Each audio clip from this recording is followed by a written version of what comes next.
네, 더불어민주당 김민석 의원님 모시고 다양한 정치 현안 여쭤보도록 하겠습니다. 어서 오십시오, 의원님. 안녕하세요. 네, 저희 방송 두 번째 출연이십니다.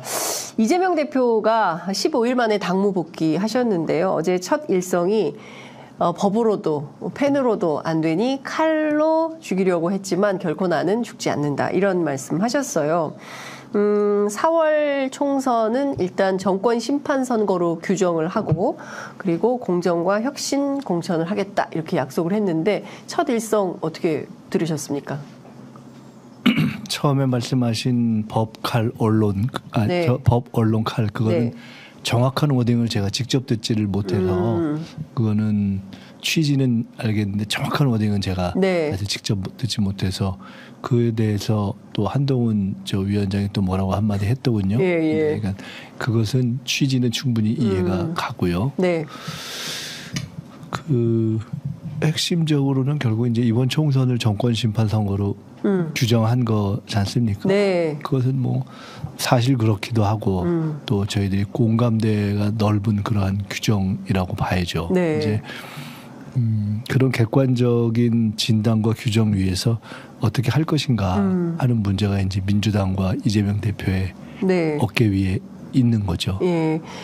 지금 중요한 뭐 전선은 반윤 전선이라고 치고 그리고 더 중요한 것은 민주당 스스로가 수권 가능한 대한 야당으로서의 존재의 가치 그리고 이러이러한 일들을 이러이러한 정책들을 하고 있다라는 것들을 쭉 밀어가면서 국민들로부터 좀 환영받는 박수받는 그런 정치가 좀 되어야 되는데 지금은 살짝 좀 정체된 느낌 아니냐라는 비판도 있거든요. 그런 비판을 할 수 있는 대목이 있다고 봐요. 네.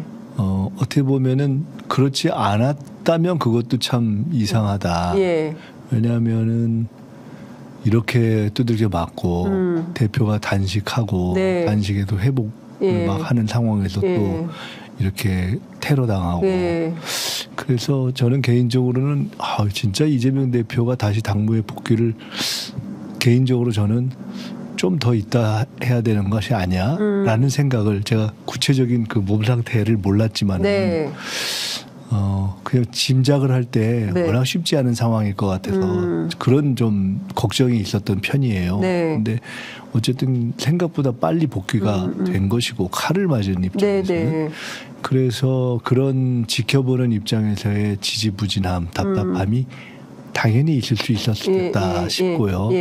또 당과 대표로서도 당연히 그런 답답함이 있었을 거라고 보고 그렇지만 이제는 복귀했기 때문에 더 어떤 양해만 구할 수는 없는 상황이기 때문에 이제는 지금 말씀하신 뭐를 어떻게 할 것인가에 대한 적극적이고 긍정적인 어떤 공격적인 행보가 이제 시작될 때가 됐다고 보고요. 저는 될 거라고 봅니다.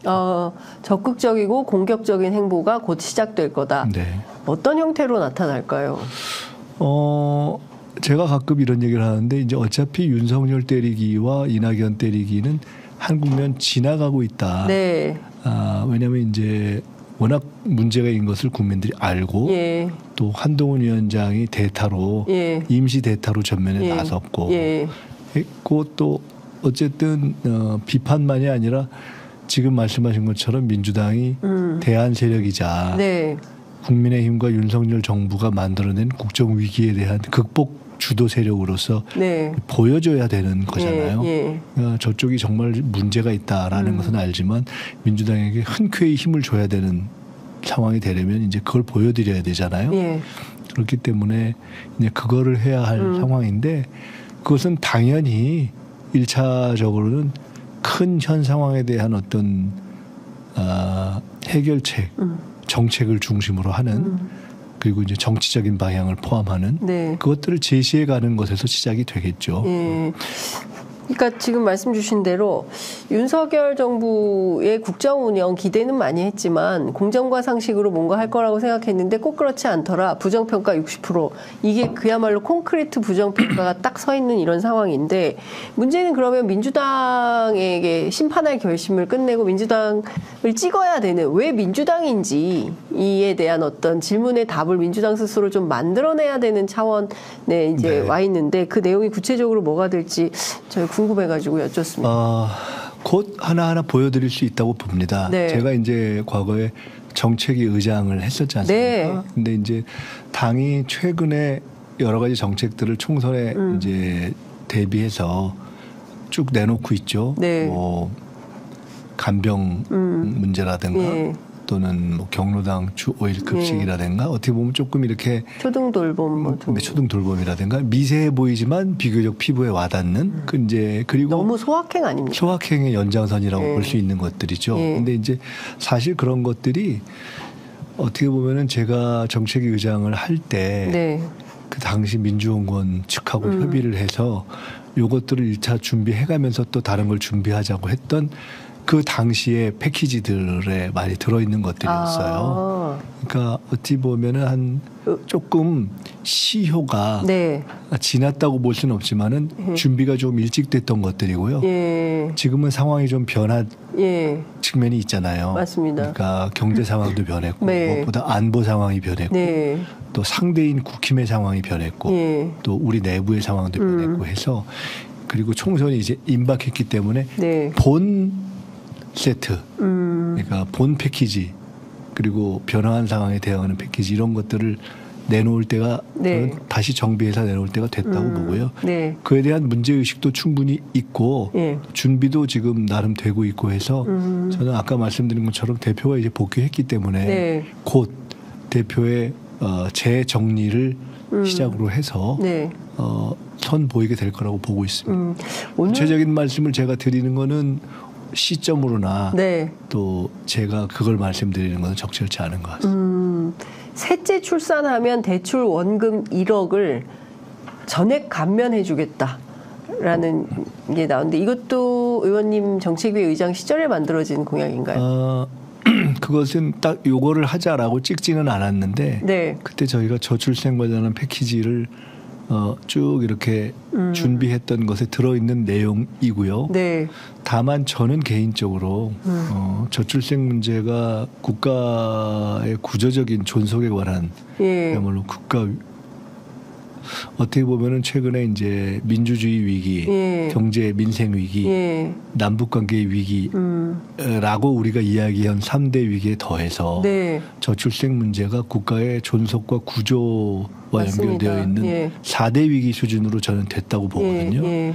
그래서 이것을 요거 하나를 더하자, 요거 하나를 더하자라는 식의 선물 세트의 내용을 하나씩 늘려가고 그 선물 세트 내용을 양당이 경쟁하는 방식으로는 그것도 좋긴 하지만 네. 조금 더 근본적인 접근을 할 필요가 있지 않는가라는 생각을 개인적으로 하고 있고요. 네. 그에 대한 것도 당내에서 논의가 되고 준비가 되고 있기 때문에 네.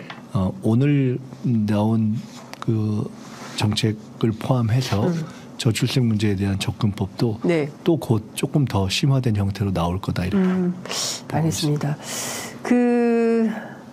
이재명 대표 어제 이낙연 전 대표 처음으로 이제 언급을 했는데요. 많은 노력을 했지만 참 안타깝게 됐다 이런 말씀 주셨어요. 그런데 당내에서는 추가 탈당 가능성도 제기하는 분들이 있는데 제가 취재해보면 꼭 그렇지도 않다. 그러나 공천이 좀 결정적일 것이다. 공천 결과에 따라서 당을 나가는 분들도 생길 수 있다. 이렇게 얘기를 하던데 실제로 의원님은 어떻게 전망을 좀 하십니까? 글쎄요, 이제 이미 나간 분들에 대해서 제가 뭐 사전에 이낙연 대표 전 대표에 대해서 굉장히 강하게 얘기를 한 편이기 때문에 이미 할 얘기는 그때 다 했고 네. 이미 이제 나갈 분들이 나간 상황에서 굳이 뭐 거기다 더 얘기를 보탤 필요는 저는 없을 것 같아요. 네.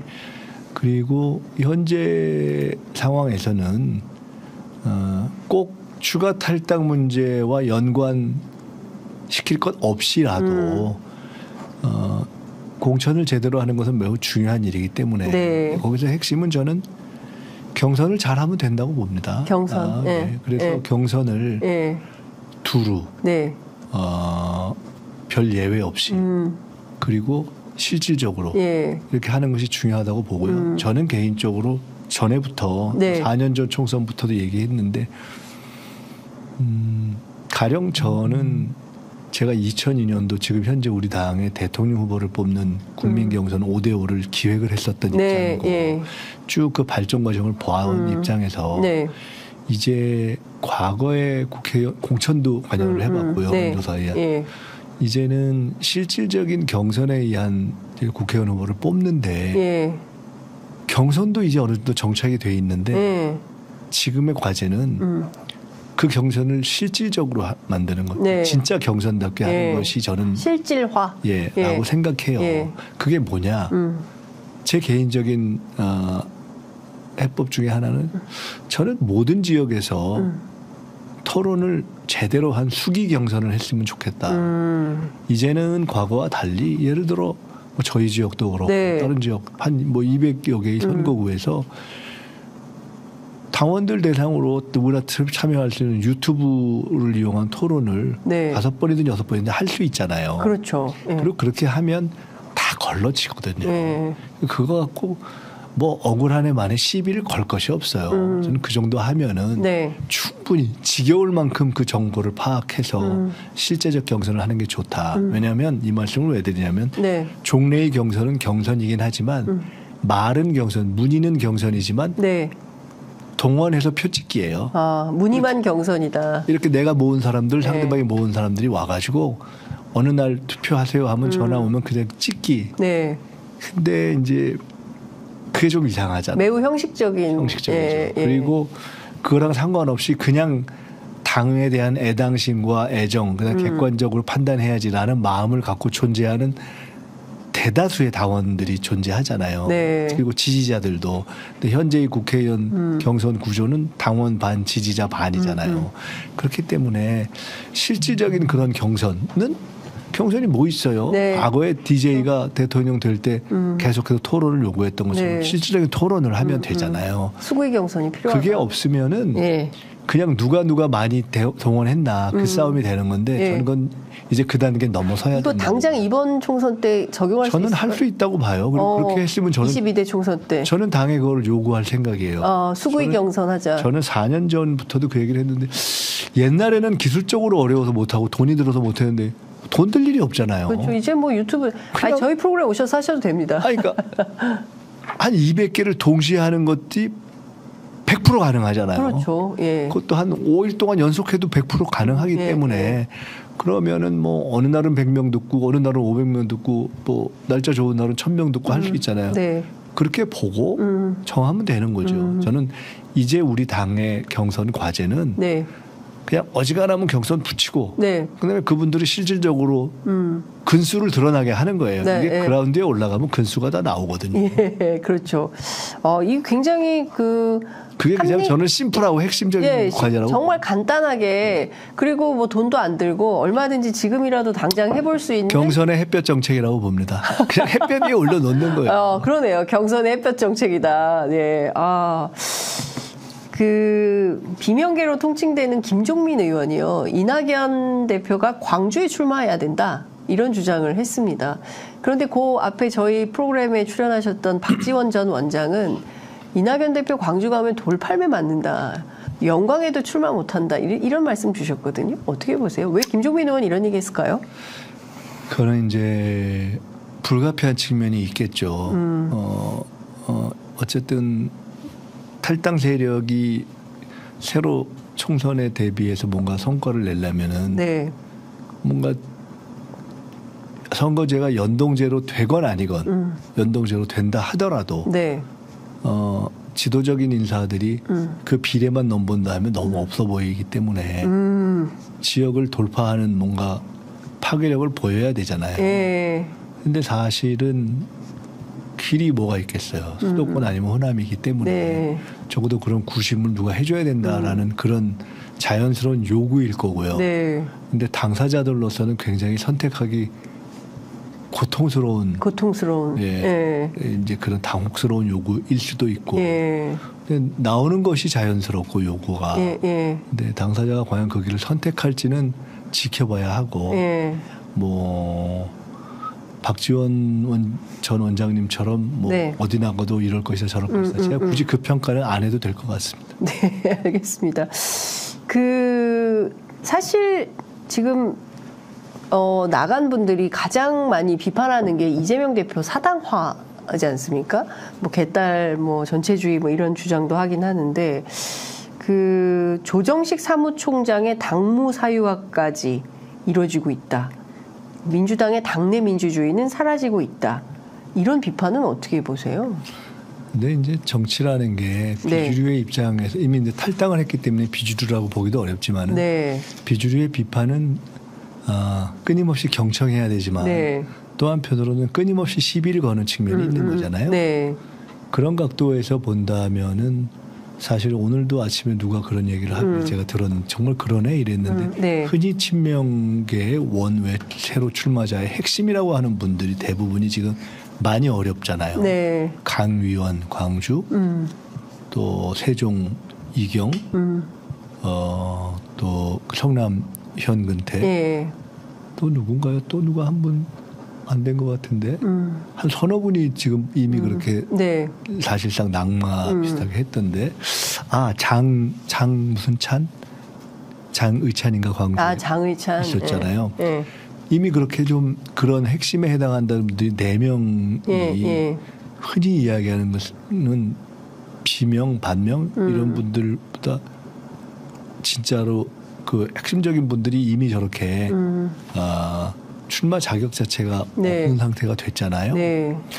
그냥 그런 것면만 놓고 본다면은 공천 이전에 그 사전 과정이 일방적이거나 편파적이거나 또는 사당화다 이렇게 얘기하기가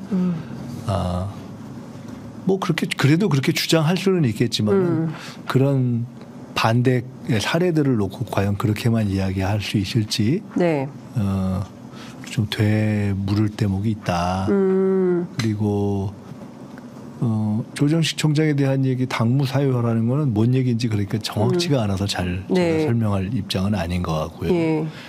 그러니까 그 공천과 경선 문제만 놓고 봐도 당장 그렇잖아요. 그래서 저는 경선과 공천을 앞두고는 늘 이런저런 시비가 있는 것인데 지금 나타난 양상은 오히려 상당히 이른바 친명 신진 출마자 그룹 또는 그걸 지지하는 분들 입장에서 볼 때는 야 우리만 이렇게 다 이렇게 꺾이냐 이럴 수조차도 있는 형국 아닌가 뭐 그렇게도 한편 보여서 꼭 그렇다라고 제가 뭐 굳이 강변하지는 않겠지만 균형 있게 그거를 볼 필요는 있다 이렇게. 알겠습니다. 지금 중요한 거는 이런 것 같아요. 그러니까 당장 국민적인 여론이 들끓는 문제는 정말 살기가 어렵고 고물가 시대에 월급 빼고 다 오르는데 경제 문제가 심각하고 민생이 정말 그야말로 도탄에 빠지고 이런 상황인데 대통령은 뭐 부자 감세 뭐 이런 등등 얘기하면서 좀 피부에 와닿지 않는 주장을 한다. 그래서 정권 심판 여론이 상당히 높다. 그렇다면 이재명 대표가 전선을 좀 넓게 치고 그리고 어쨌든 큰 판에서의 리더십을 좀 발휘하는 게 필요한 거 아니냐. 오늘 아침 김부겸 전 총리도 한겨레 인터뷰에서 이제 그런 말씀하셨는데요. 이런 선거 지휘, 그러니까 민주당만이 아니라 전체 그 민주진보 진영, 뭐 꼭 진영이라고 포괄하기는 어렵지만 어쨌든 윤석열 대통령 국정 운영에 대해서 반대하는 제 세력들을 다 모으는 리더십, 이런 게 왜 발현이 안 되냐라는 비판, 이건 좀 어떻게 보세요? 저는 적절한 문제의식이라고 보고요. 그것이 돼갈 것이다 이렇게 봅니다. 그것을 굳이 안 할 생각이 있었던 것도 아닐 거라고 보고 말씀드렸듯이 지금까지의 상황이 그렇게 뭐 순탄하고 평화롭지 않았잖아요. 그렇기 때문에 이제 본격적으로 하면 되고 당 내에 있어서의 여러 가지 문제가 정돈되어가는 시점이고 또 그런 거에 더해서 선거구 문제라는 또 디테일 암초가 하나 있었잖아요. 이제 그러나 그걸 더해서 크게 보면 민주주의 경제 남북관계 거기에 저출생까지 더하는 국가위기적 상황이기 때문에 그 전통적인 어떤 민주 대연합에 기초하지만 그걸 뛰어넘는 네. 국가 위기에 대응하는 그러한 예. 큰 협력. 네. 저는 이것이 당연히 필요하다고 보고요.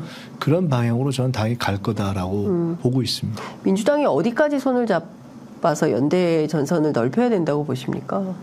글쎄요, 그거는 구체적인 거를 딱 요거 해야 된다고 제가 생각하고 있는 딱 그 얘기하기가 어렵기 때문에 네. 구체적으로 질문하시면 글쎄요, 그 답을 할 수 있을지 모르겠어요. 예컨대 이준석 신당, 개혁신당하고 연대할 수 있습니까? 민주당이? 예.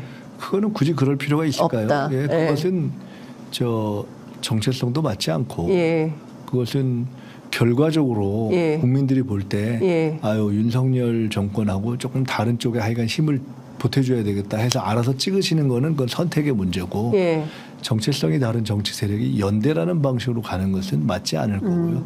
아마 그런 선택은 이준석 당과 이낙연 당조차도 그렇게 하는 순간 당장은 달지 몰라도 굉장히 쉬운 결과가 나올 거다.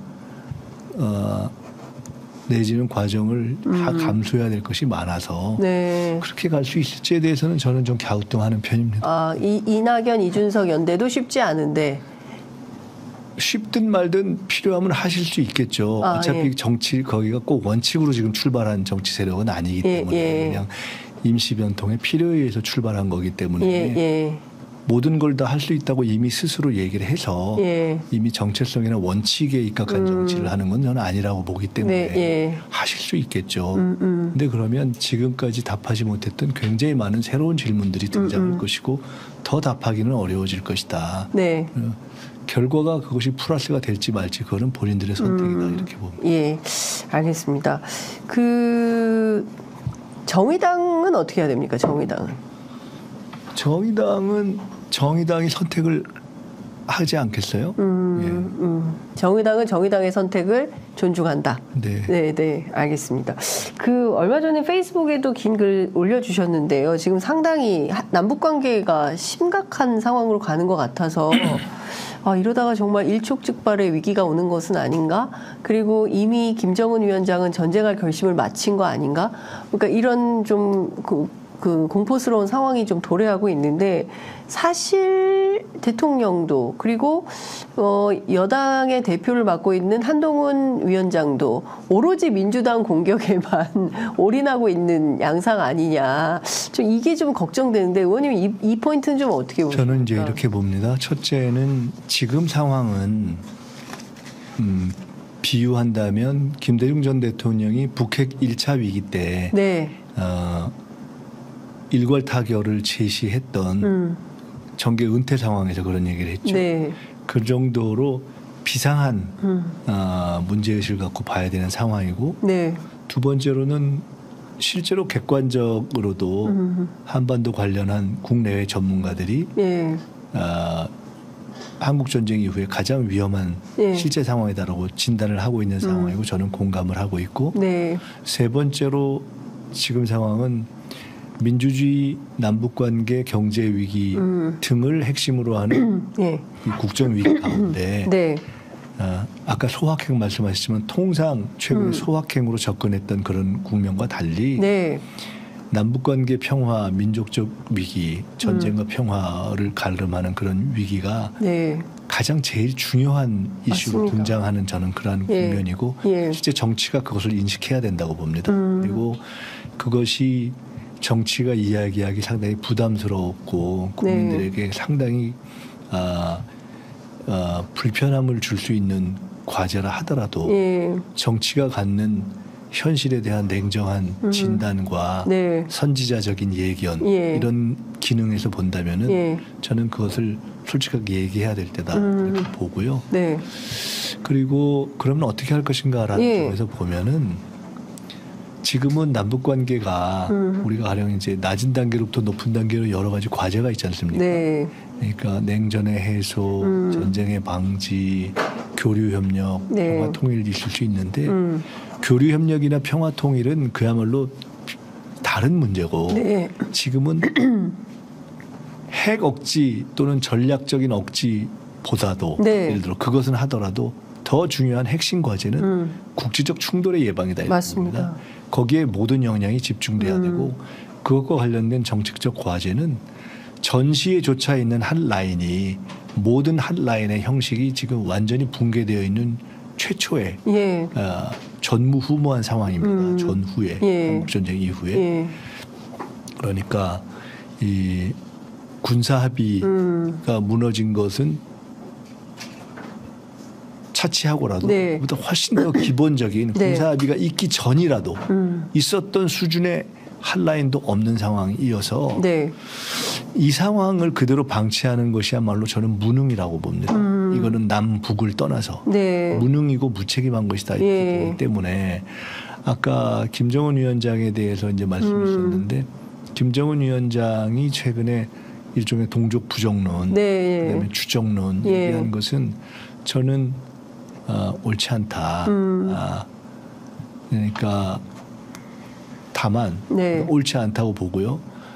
본인이 그렇게 생각할 수 있는 여러 가지 정황이 있다손 치더라도 크게 보면 논리적으로 우리는 통일의 문제는 이미 선대인 김정일 또 김대중 대통령부터 이어지는 그때에 통일은 우리가 교류협력하다가 후대에 알아서 평가하고 선택하게 하자 이렇게 정리했던 문제거든요. 그 연장선에 보든 안 보든 지금 미리 부정하는 것은 누구에게도 그럴 권리가 없습니다. 그렇기 때문에 그것은 자기의 권한과 시대적 역할을 벗어난 거라고 보고요. 김정은 위원장이 정치적 레토릭으로 여러 가지 얘기를 할 수 있지만은 미래의 통일 불가론을 미리 본인이 얘기하는 것은 저는 원칙적으로 잘못됐다고 보고요. 다만 김정은 위원장이 제시하는 주정론이 잘못됐는데 그것은 우리도 주정론을 얘기하고 있는 거 아닙니까? 맞습니다. 이미 공식화한 것이기 때문에 또 그런 주정론이 사실상 실질적인 가장 강하게 대치하고 있는 상태라는 것을 표현한다는 점에서 주적 상태이라 하더라도 그렇다 하더라도 남북의 누구도 지도자들이 한 라인을 두고 충돌을 예방할 의무를 없애는 건 아니에요. 그렇죠. 그렇기 때문에 그 점과 관련해서는 남북이 어쨌든 간에 반드시 한 라인을 복원해야 된다. 어떤 형태로든 어떤 방식 어떤 형태로든 무너진 한 라인을 복원해야 되고 누구라도 지금 특사를 가야 되는 거 아닌가요? 저는 특사 문제는 둘째 문제라고 봅니다. 특사 문제는 그 또한 그보다도 또 진전이 돼야 되는 상황이기 때문에 일단 한 라인부터 어떤 형태로든 한 라인을 만드는 과정에서 뭐 특사라는 형식이 있을 수도 있고 다른 방식이 있을 수도 있겠죠. 그것은 정권의 양쪽 정권의 능력 문제입니다. 능력과 책무 문제이고. 근데 이게 양쪽 정권의 능력과 책무의 문제이기도 하지만 그래도 이제 민주당이 그동안 이제 남북 관계를 위해서 그래서 저는 이렇게 봅니다. 제가 그래서 핵심 과제는 그래서 제가 아까 교류 협력 평화 통일이 있지만 지금 한 라인의 복원이라는 문제에 집중해야 될 때라고 보고요. 그것에 여러 가지 어떤 수단과 내용 중에 하나인 특사 문제로 지금 딱 저는 좁히는 것은 꼭 저는 그럴 생각은 없고요. 더 핵심은 전쟁과 국지 충돌을 예방하는 국지 충돌이 왜냐하면 이게 불장난하다가 불나는 거니까요. 그렇죠. 그래서 이제 국지 충돌을 예방하는 한 라인의 복원이라는 점에 대해서는 명확하게 과제를 설정하고 명확하게 그거는 우리가 집권 세력은 아니고 그건 집권 세력이 해야 될 일이거든요. 집권 세력에게 명료하게 요구해야 된다. 그리고 집권 세력이 다른 여러 가지 얘기를 할 수 있지만 그 문제에 대해서는 회피할 수 없다. 회피할 수 없는 의무이다 이렇게. 그렇습니다. 그 어떤 때보다 지금 남북 관계가 위중한데 뭐 여도 야도 오늘 뭐 전부 저출생 문제에 주목해서 뭐 공약 발표가 이루어지고 있는데 저출생 문제도 사실 한반도 위기가 그야말로 커지면 그래서 제가 아까 말씀드린 중에 이런 말씀을 드렸잖아요. 몇 가지 포인트를 말씀드리면서 지금은 4대 위기, 그러니까 저출생을 포함한 민주, 평화, 경제, 저출생 4대 위기 가운데 남북관계의 위기가 가장 주요하고 시급한 위기로 떠오르고 있다는 걸 인식하고 진단하고 규정하고 국민들에게 설명해야 된다. 그 의원님 지역구에 영등포을인데요. 박민식 전 보훈부 장관이 예비 후보 등록을 했습니다. 네. 기득권이 돼버린 운동권 낡아 빠진 이념 공세, 네. 그리고 계속되는 트집 잡기는 대한민국 발전의 걸림돌이다 이렇게 주장을 했고요. 또 한동훈 위원장도 지속적으로 운동권 정치 청산, 그리고 마포에도 운동권 정치 청산의 어떤 상징과 같은 걸로 만들면서 김경률 회계사 그리고 정청래 의원하고 대결을 주장을 하고 있습니다. 그리고 오늘 아침 라디오에 이제 임종석 전 대통령 비서실장 출연을 해서 이렇게 주장하는 것에 대해서 과거에 그 좀 독재와 싸웠던 그런 학생운동 세력에 대하여 미안한 마음을 좀 가져야 되는 거 아니냐라는 주장도 했는데요. 이거 다 묶어서 좀 어떻게 보시는지 여쭙겠습니다. 적절한 지적을 잘못된 분들이 한 것 같아요. 적절한 지적을 잘못된 분들이 했다. 그러니까 예. 우리 사회가 지금 이념 전쟁적 방식과 사고, 네. 그냥 대안 없는 운동권적 우리가 흔히 얘기하는 네. 운동권이 꼭 그런 건 아니지만 네. 흔히 이렇게 운동권적이다 이렇게 할 때 그렇게 좀 나쁘게 비판을 그런 게 있잖아요. 그런 것으로 위기를 극복할 수 있는 상황이 아니잖아요. 또 그걸 기득권화하는 것도 맞지 않고. 근데 지금은 결국은 이념 전쟁적 방식으로 극우 운동권적 사고를 이 윤 정권이 기득권화하고 있는 거죠. 그러니까 사실은 자기 얼굴에 침들을 뱉고 있는 거라고 보고요. 네. 지금은 철진한 극우 뉴라이트 운동권에 정권이 포획되어 있는 거죠. 그래서 그런 식으로 국가 운영을 하면 되겠는가. 네. 근데 그런 식의 이념 전쟁은 좀 허공의 주먹을 흔드는 거 아닌가 싶습니다. 네. 그러니까 우리 동네 와서 그런 얘기를 하신다고 하는데 사실 제가 저도 잘은 몰라요. 개인적으로는 한 번 봤어요. 같이 정치를 안 해봤기 때문에 네. 최근에 어디 이제 지역에 오셨길래 얼굴을 봤는데 네. 제가 그래서 뭐 이념 전쟁을 용산이 하고 싶으면 네. 저희 영등포 여의도역에는 국회 1번지니까 예. 정책으로 화답해 드리겠다고 제가 그랬어요. 예. 예를 들어 저한테 네. 무슨 운동권적 또는 이념 전쟁적 네. 또는 기득권적 이거를 말씀하실 대목이 있으면 말씀하시고 근데 제가 볼 때는 그거는 본인들 얘기인 것 같다. 네. 지금 지금 오히려 극우 운동 뉴라이트 과거에 이명박 정부의 뉴라이트적 사고를 가지고 하는 것이 문제지. 아니 지금 그런 식의 이념 전쟁을 하는 사람이 어디 있으며 본인들 빼고 네. 굉장히 철진한 프레임으로 허공에 저렇게 팔을 휘두르는데 그게 국민들이 볼 때 좀 이상해 보이지 않을까요? 동네 다니실 거 아니에요? 그랬을 때 시민들이 주로 어떤 말씀들 주시나요? 이런 쟁점들과 관련해서. 그런 쟁점이 안 되는 거죠. 누가 그런 것이 쟁점이 된다고 관심도 생각하겠어요. 없고. 예. 제가 지금 이념 전쟁을 하고 있는 사람도 아니고 네. 제가 무슨 기득권 이렇게 해서 대안 없는 정치를 하는 그런 스타일도 아니고 그러니까 네. 좀 장소도 잘못 잡고 상대도 잘못 잡고 주제도 잘못 잡은 것 같아서 네.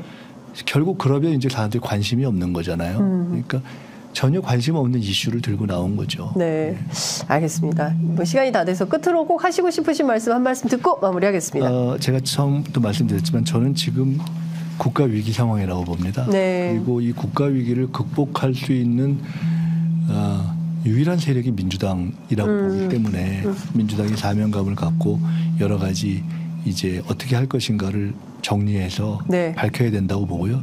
그것을 밝혀 나갈 것이라고 보고 네. 이재명 대표도 복귀를 했고 저도 제가 있는 자리에서 정말로 최선을 다해서 네. 그것이 되도록 노력하고 역할도 할 겁니다. 네, 알겠습니다. 오늘 말씀 잘 들었습니다. 감사합니다. 네, 고맙습니다.